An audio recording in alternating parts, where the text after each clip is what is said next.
Welcome back, everyone. I'm Linsa, your host, and here at Nimblework, we are all about celebrating the phenomenal women who are shaping the future of tech. Today, we're not just talking about building teams, we're talking about building connections, the kind that make your team feel seen, heard, and unstoppable. Today, we are thrilled to have Malti Satish with us. She's a seasoned global product leader with over 20 years of experience building software products for companies like PayPal, SAP, Intuit, and many more. She's currently the fractional chief product officer at Herky, which is a women's career engagement platform. She's a visiting faculty for product management at my alma mater, IIM Udaipur. She also mentors deep tech startups associated with NASCOM. She's a passionate advocate for diversity and inclusion and a frequent speaker at various events.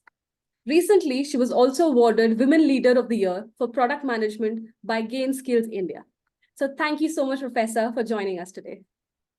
Thank you, Linsa, for a kind introduction and for having me here today. Glad to be here.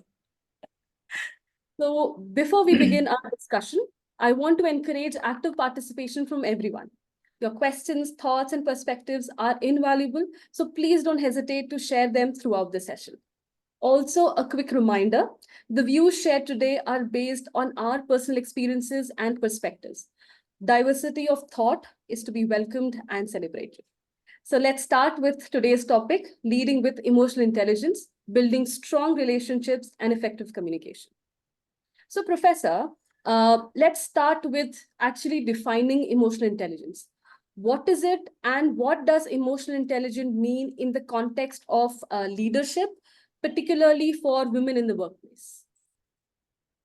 Okay, that's a great question, right? So let me first, I think, set the context that when we talk about emotional intelligence, what does it mean, right? I mean, today we don't only need the regular IQ part of it, but the EQ is also what we call as the emotional quotient is as important as your IQ, your intelligence quotient, right?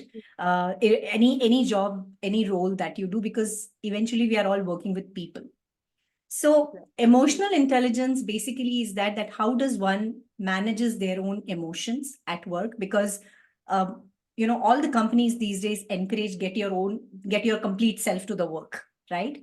So when you are at your workplace or even in the personally, how do you manage yourself? How do you conduct yourself? How are you responsive?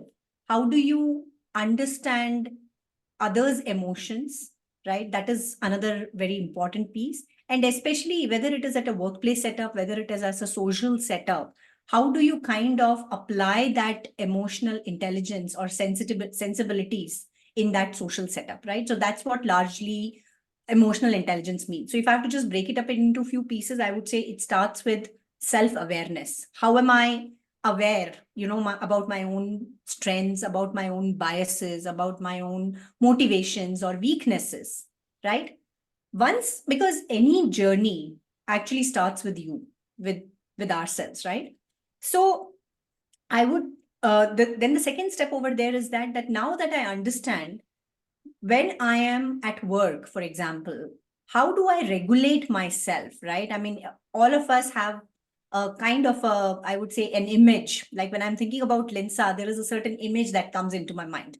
And we like it or we don't like it, that image walks ahead of us, right? So what is a kind of, how do I regulate myself, my emotions, especially when I'm in a stress situation, when somebody gives me a knee-jerk reaction, right? So how do I read the pulses of other person versus how do I regulate my own burst of emotions at that point of time, right?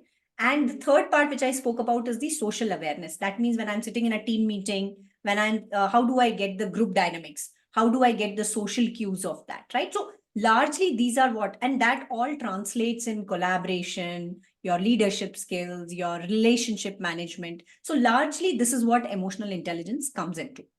Now I'll come to the second part of the question, Linsa, which is basically that how, as we women, especially in the leadership position, we manage it, right?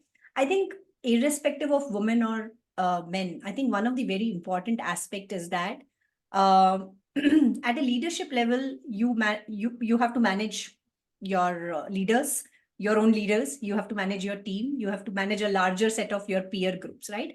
So I think it is very important that first of all, while you do this exercise of being self-aware, you authentically try to empathize with others, right? Because we all are in a very, we have, thanks to COVID now, we have people who are remote, we have teams which are sitting in other locations, we build in a distributed location. So as a leader, I think the concept of emotional intelligence starts with empathy. To be able to really understand, to be able to respect others' diversity, perspectives that they are bringing onto the table. So I would say emotional intelligence helps a woman to basically navigate through biases, to be able to understand, where this person is coming from, how can I navigate through the complex dynamic situation. It helps you to build better relationship, foster trust between your peers, with people reporting into you, with your own things. It helps you to manage your relationships, because eventually when you are working in a corporate setup, it is not a one day or 1 week. There are projects that goes on for years. There are teams with whom you're working for years together, right? So how do you, and trust and relationship doesn't happen overnight.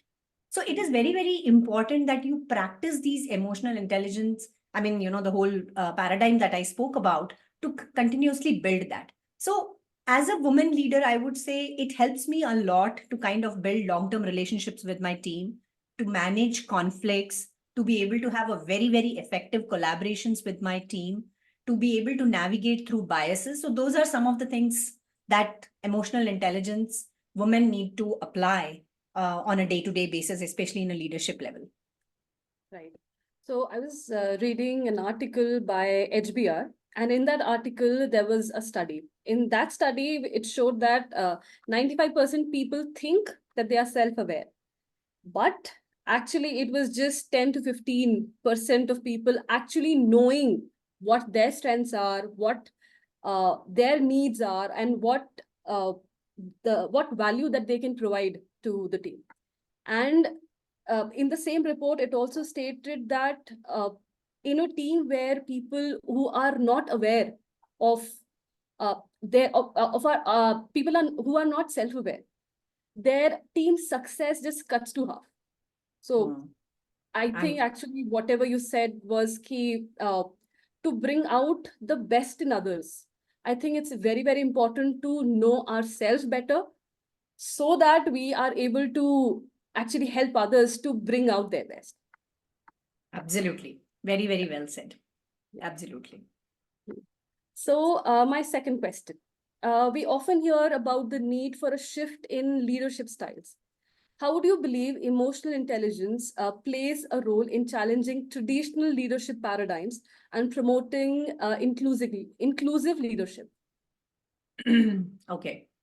See, definitely, as much as technology is changing, we all have to admit that the whole paradigm, the way we work, the setups in we work are also changing, right? The way you work in, let's say, a small set startup versus the way you work in a traditional Fortune 500 organization, the way things operate are very, very different, right? So that's one perspective. The other perspective, actually, very recently, I was in a talk, and I discovered something called as a diversity iceberg. Okay, so basically, when we talk about diversity, very traditional thing we'll talk about is gender diversity, race, ethnicity, and stuff like that. But if you just kind of scratch the surface and go a little down, if you look at it from the economic strata from where we come, where we studied, who are our parents, our cultural nuances, day-to-day habits, for example, all these plays a very, very important role in a person's personality, right? Each one of them has a way that somebody is thinking, right? So when the reason I kind of brought this point is that one is that the traditional way of working, which is in a lot of times is a more a top-down approach, where it is more, somebody has taken the decisions and others are kind of following it up. That is definitely a thing of the past. Most of the organizations today that you look at it is that they foster something called as consensus-based decision making. That means there has to be ways where everybody's perspective has to be listened to. There has to be a, there has to be value given, at least to share out ideas.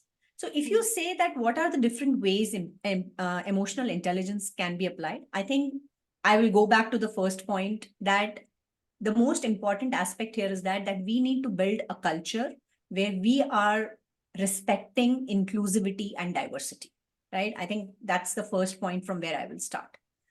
The minute you start opening up your mind for being more inclusive and to listen to more diverse set of people, I think you'll automatically become more active listener. Right. Right? You will foster a culture where it is encouraged to have open communication. That means I am not worried what my boss would think to table an idea that I may have. Right. Right? So open communication culture, just to be open to hear, respectful and empathetic about the different perspective that these diverse set of people are bringing onto the table, I think kind of goes a long way, right? So, and this as leaders, we have to bring into the table where we have to, and I think some of the basic steps from where I would start is probably get a trainer who can help the team to understand what is emotional intelligence. Right? Just make people aware that, hey, what are unconscious biases? Hey, what are your motivations? What is the organization? Because, and I think the most important thing is lead by example. Right? If a leader is walking and talking those values, those, properties that we are saying, empathy, active listening, I remember in one of the company where I was working, so I was part of a hypo program. And as part of that, we were about 15 individuals who were selected. And each one of us were given 30 minutes with our India site leader. Okay. And so I walk into this meeting. This is this person who's leading 2,000 people in India. And all he does is that as soon as he comes into the meeting room, he keeps his phone aside, face down, phone aside, and he's like sitting like this, just looking at me. So what does that mean is that like I have his undivided attention for the next 30 minutes. Right. And believe me, this happened in 2015, but it is still so fresh in my memory. Right. Right. So I think these are the things which if you see your leaders doing it, it automatically trickles down to every level in the organizations, right? So this is how, because any kind of cultural shift, Linsa, doesn't happen in a day, doesn't even happen in a year. It takes many, many years and a lot of people living those values, breathing in and out for, to foster that. And imagine every new person coming into the company also has to embrace those values.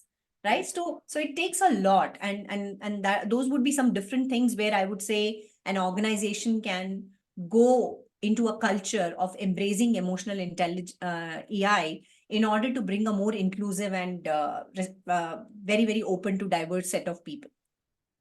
Right, right. So with that thought, again, I would want to talk about the self-awareness part. So we as women leaders or any leader in general, how can they develop that strong sense of self-awareness to understand their own strengths and weaknesses? So I think, first of all, I would say there has to be an intent. Okay. It is not just because somebody is telling me, maybe that could be a starting point. But I think for any kind of self-awareness, there has to be number one, an intent, and there has to be a discipline. Right. Only then, you kind of succeed in anything. So I would say that one needs to kind of practice it in the sense that, you kind of, for example, one of the things I tell a lot of people who come to me is that for self-awareness, there is very important aspect is that you do reflections. Right? And I am consciously practicing what I'm doing, writing it down and seeing that how I can improvise on that better. Right. Right. And a lot of times I would say having somebody as your role model, having somebody to keep you honest actually goes a long way. Like I would usually have one person in my team to say that, hey, if you see me doing this more than twice, then just raise your hand and tell me, Malti, you're doing it again. Mm-hmm. Right? So I think it all stems from intent and discipline. And I would say the other important aspect is being responsive to feedback, to take things with this thing that yes, because if there are things for the larger set of goodness, that means for your own self growth. Because Right. if you are going to be, I'll give you one example. Let's say you started your own startup, you have 10 people. Now, Mm. among those 10 people, not everybody knows as much as the founder does. Now, in that kind of a culture, it makes absolute sense that as a founder, I take all the decision. I run it like a regime, because at that point of time to market is so important. I need to move fast. I cannot let all the rest of the 9 people influence the decision. I need to Right. run fast. But Mhm. let's say over a period of time, you have grown and now you have 300 people in your company. Can you still run it like a one person army that I am going to be taking every single decision? It doesn't work that way. You will never be able to scale. Mm. And in order to grow, scale exponentially, you are bringing in more talented people who are coming from various disciplines. So you need to give them that space there. They are able to operate in their own. You cannot be running it like a, how do I say, Hitler's this thing saying that this is how I did it in the last 5 years. This is how now you need to continue to do that. That will not work, Mm. right? So I think being ready to change, uh, doing it brick by brick every day by taking that feedback, constantly putting in that effort, trying to work on your biases, trying to work on your leadership style. Just because I think I am the smartest in a room and not encouraging others to share their perspectives is no sensible thing, Right. Right. right? So as a Mm. woman leader, I would say that it is important to let go of things, right? But at the Mm. same time, I think if you think you know what you are speaking, stick to it. Right.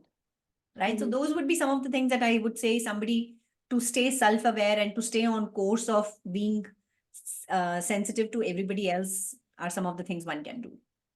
Just being mindful of your actions, of your thoughts. I Absolutely. think thought, emotions, they make your thoughts make your actions, and Right. your actions make your behavior. So I think being mindful of your actions and your emotions and your thoughts, these are really, really important aspects.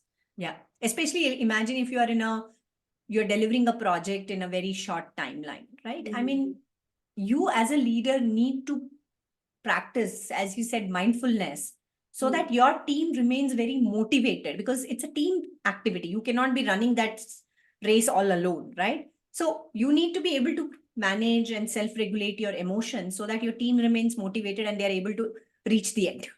Yeah. Yes. And I think with self-awareness comes empathy. So, how can empathy be fostered within a team to create a more supportive and collaborative environment? Okay. I mean, this is definitely again very given, right? I mean, I think to start with, I would usually say, see, a lot of times people actually confuse between empathy and sympathy, right? And empathy has to be practiced at a much deeper level. Just by saying, yeah, I understand what you feel, I'm sorry, you actually don't feel it.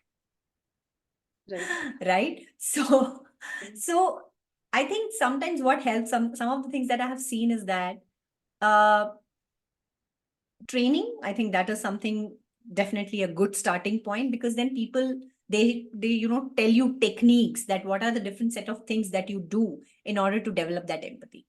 Some of the other things that I would do as part of my team is that let's do role play, right? Sometimes just switching roles within for certain period of time actually helps that person to understand the deeper nuances of what goes in doing a job, Mm. right? Some of the other things is that just go and observe and shadow a person, Mhm. right? Because when you are shadowing a leader, for example, I remember in one of the companies where I worked, we would usually have something called a shadow a leader. where you have a very junior person just go and stay with the leader for one day. Just understand the amount of context switching. Just understand how decision making happens. Just understand how conflict management happens, because these are something so unversed for a very junior team member, right? They don't understand the complexity somebody who's so senior is doing. They think, oh, this person is only delegating the work, right? Yeah. So, so I would say some of those things I think help.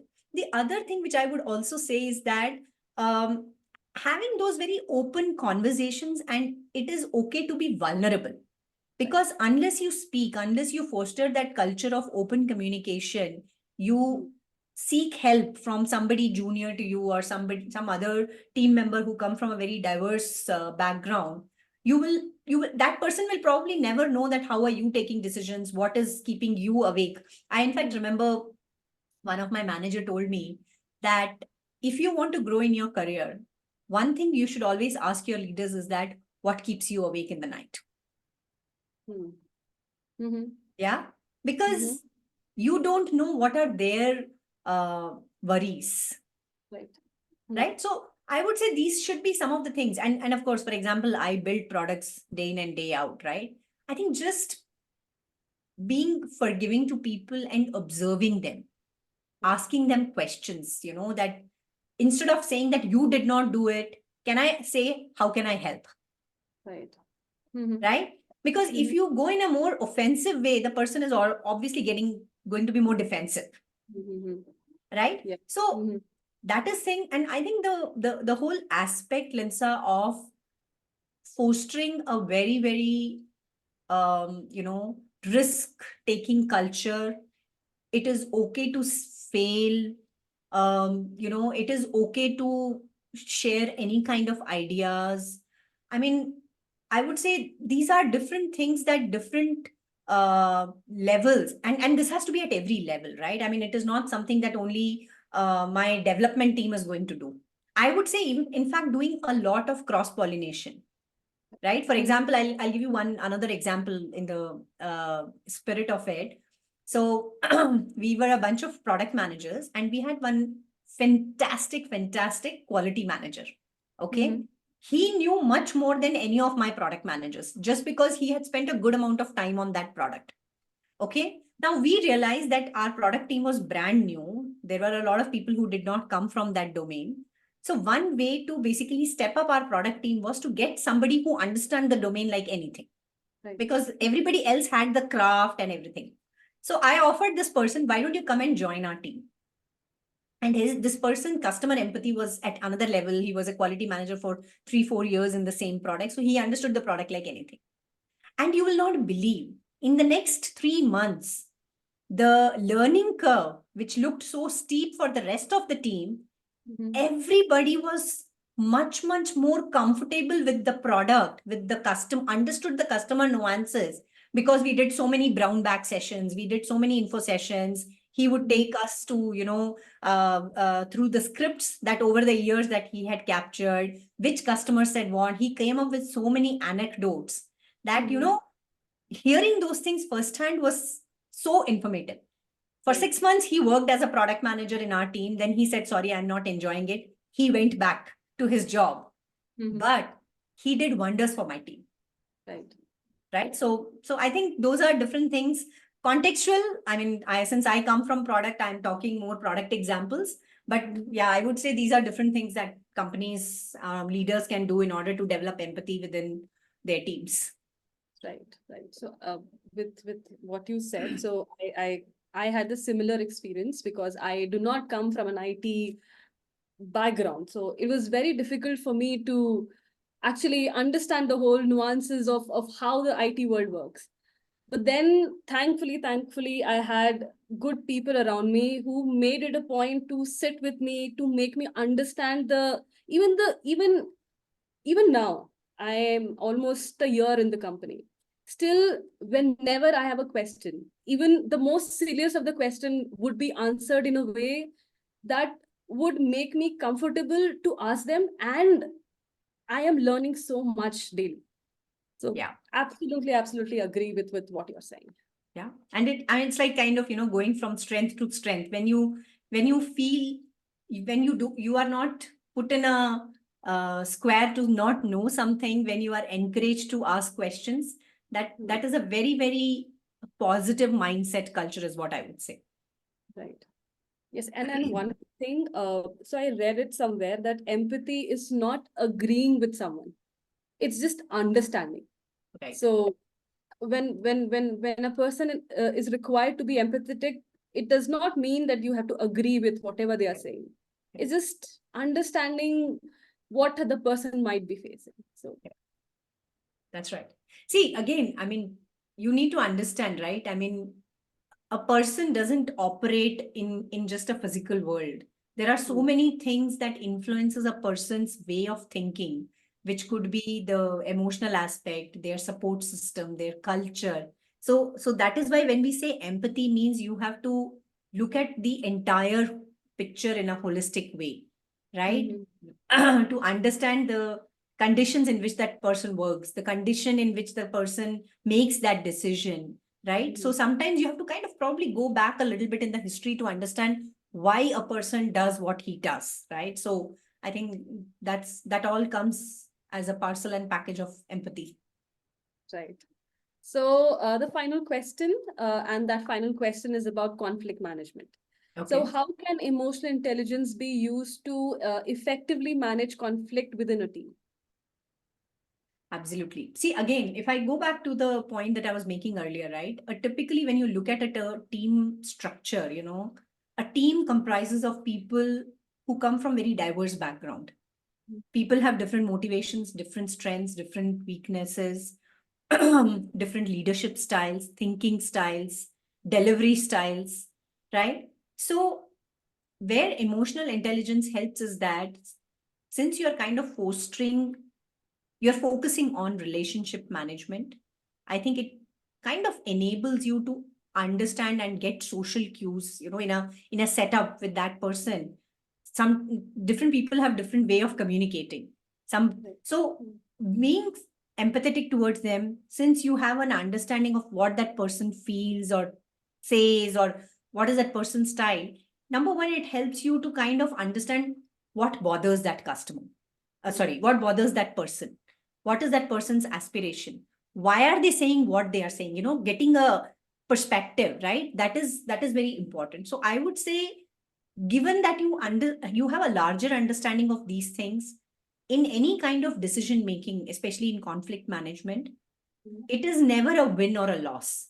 It is that how do I make things work so that it could be a mutual win-win for everybody in that discussion or in that decision making, right? So most of the time we all take a diplomatic or some kind of a middle path.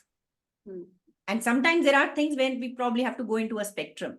But again, as I said, we all are mostly into a consensus based setup, right? So I would say emotional intelligence equips you to basically sensitive towards other, navigating through biases, to be able to be more collaborative with people, because you are already fostered that empathy, culture, trust, relationship with them. So it goes a very, very long way of doing it. Long, it really helps forever in doing conflict management, because then you're able, how to traverse through this aspect. For example, one of the things, again, if I have to go back to one of my manager told me, was that before you walk into a executive meeting for a decision, make sure that you have met with all the people who are on that decision making table, to get what kind of interest do they have, what could be the kind of questions, what is their intent of being in there, and how you can answer all these questions satisfactorily. So before walking into that meeting, I will make sure I have a one-on-one with all of them, especially if it is a very, getting a budget or stuff like that, so that I have minimum amount of conflicts in that table and we are able to actually reach a decision. Right. Right. So with that said, let's open the floor to our audience for any questions or comments. So anyone who has any questions, any comments for us, just write it in the chat box. I see a couple of questions already. Yeah. So we have the first question is great talk so far, Malti. Are there studies that have shown that high emotional intelligence has strong correlation to successful leaders and organizations? Some of the most successful leaders of successful companies are famous for their hard-driving leadership style. Oracle, Amazon, etc. come to mind. Is there some balancing between being emotionally intelligent and being a taskmaster? Okay. Thank you, Mahesh. I think I would say different kind of decisions call for different leadership styles, right? So that is from where I would start. But again, I would say that over the years, earlier it was very unlikely that we would be working in a team which is sitting in Africa, a team part of the team sitting in Southeast Asia, and somebody's this thing, right? Largely, we had people from similar culture, similar kind of mindsets, right? But now when we are all in a world where it is very highly likely that I'm going to be working in a very, very diverse kind of a very distributed team. I mean, I don't have anything quoted, but definitely I'm sure that leaders who are more high on emotional intelligence, from a long run strategy perspective and from a sustainable innovation perspective, the likelihood of success is definitely going to be much more higher. But yes, I know some of the leaders, very popular examples that we all have read where they have been the taskmaster and driving it run. So, and there have been success cases over there also. But I would say that now, the times are changing. The way Gen Z works, for example, is very, very different from, somebody like me who comes from a very old school of working. So I think we need to be sensitive to all these different generations, different working styles. So I would definitely lean more towards, emotional intelligence being on high. But again, at the same time, I'm definitely with you that if I have to take a decision which has a impact on my time to market, it has to be done now, right? So I will not wait for all the 10 people in my team to say yes. So it's like, I agree to disagree, but I commit. One of the Amazon leadership values. So that's what I would say. All right. So the second question is, do women have a natural advantage in being more emotionally intelligent? How can they use that to their advantage without being perceived as being indecisive, weak, or assertive? Bossy. I definitely feel that I think it's more the way we are wired, the way our DNA is, that yes, we are definitely more on emotional intelligence, right? For example, even if you go into a family, it is usually the mother who's the peacemaker between everybody in the family, and I think we are kind of naturally wired for this. But at the same time, I mean, I think we all understand, we are kind of moving. We are still largely a very patriarchal society, right? And a woman who, for example, is very focused on her career, there are still a larger part of a society who will look at her as being aggressive, right? So in terms of how can she use that as an advantage, I would say is that uh, I think one of the aspect I would say is that being authentic, right? I think um, everything that I spoke about emotional intelligence, being self-aware, being self-regulated, I think being mindful about it, consciously practicing that definitely goes a long way in that woman being much more decisive and appear more confident. The other thing, one of the things which I lean on is data, right? I mean, if I'm saying something, if I'm making a point, it is very important to also be prepared in my own mind.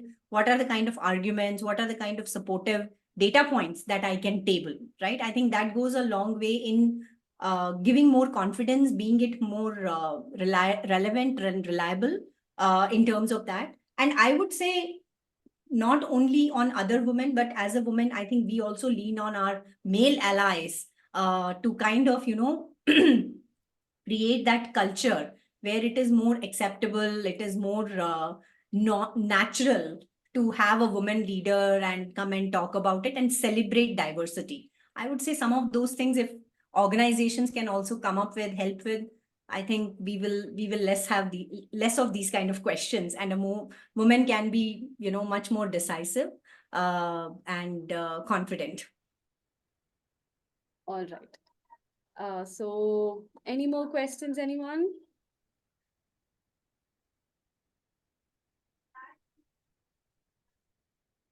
I see a couple of more questions on anonymous handle. How would we handle when we see our immediate leader who's trying to control resources instead of manage? Okay, that's a tricky one.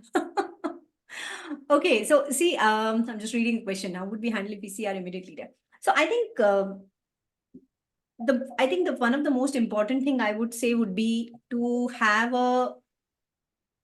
to at least go and have a talk, right? I mean, if you are somebody who's having struggle in terms of the leadership style of your leader, of your manager, I think the first thing would be to have a conversation and just see if this person is receptive to that, right? Receptive to feedback.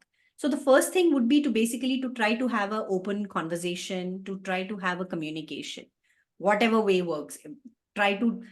Usually my recommendation is that try to do it in a very casual setup. It could be a walk, it could be over a coffee, but at least try to create these things where you are not complaining, right? But you would want that person to be more sensitive towards some of the thoughts process.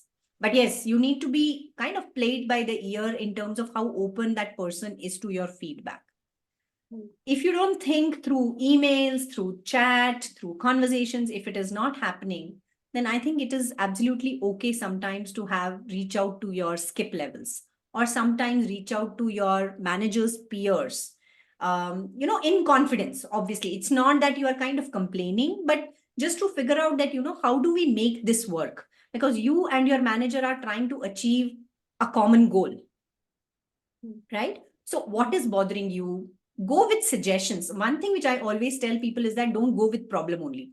Also go with solutions. Because people really appreciate when you come back to them with solution, right? So I would say if you're talking to your manager doesn't work, then try to talk to your peers, somebody who can influence your manager. Try to talk to maybe your skip level. If nothing is working, then probably try to take up a more formal route. And I think that would be the approach that I would take. But I would always usually try to make it work through communications. Yeah. All right. So I think we'll just wrap it up. So it's 7 minutes past the 30 minutes deadline. So thank you, Professor, for being here, for all your insights. It was really enlightening and empowering. Thank you all the audience for being there. From all of us at NimbleWork, have a wonderful day. Thank you. Thank you for having me, Linsa. And thank you, Mahesh, for those wonderful questions. It was a pleasure talking here. Bye-bye.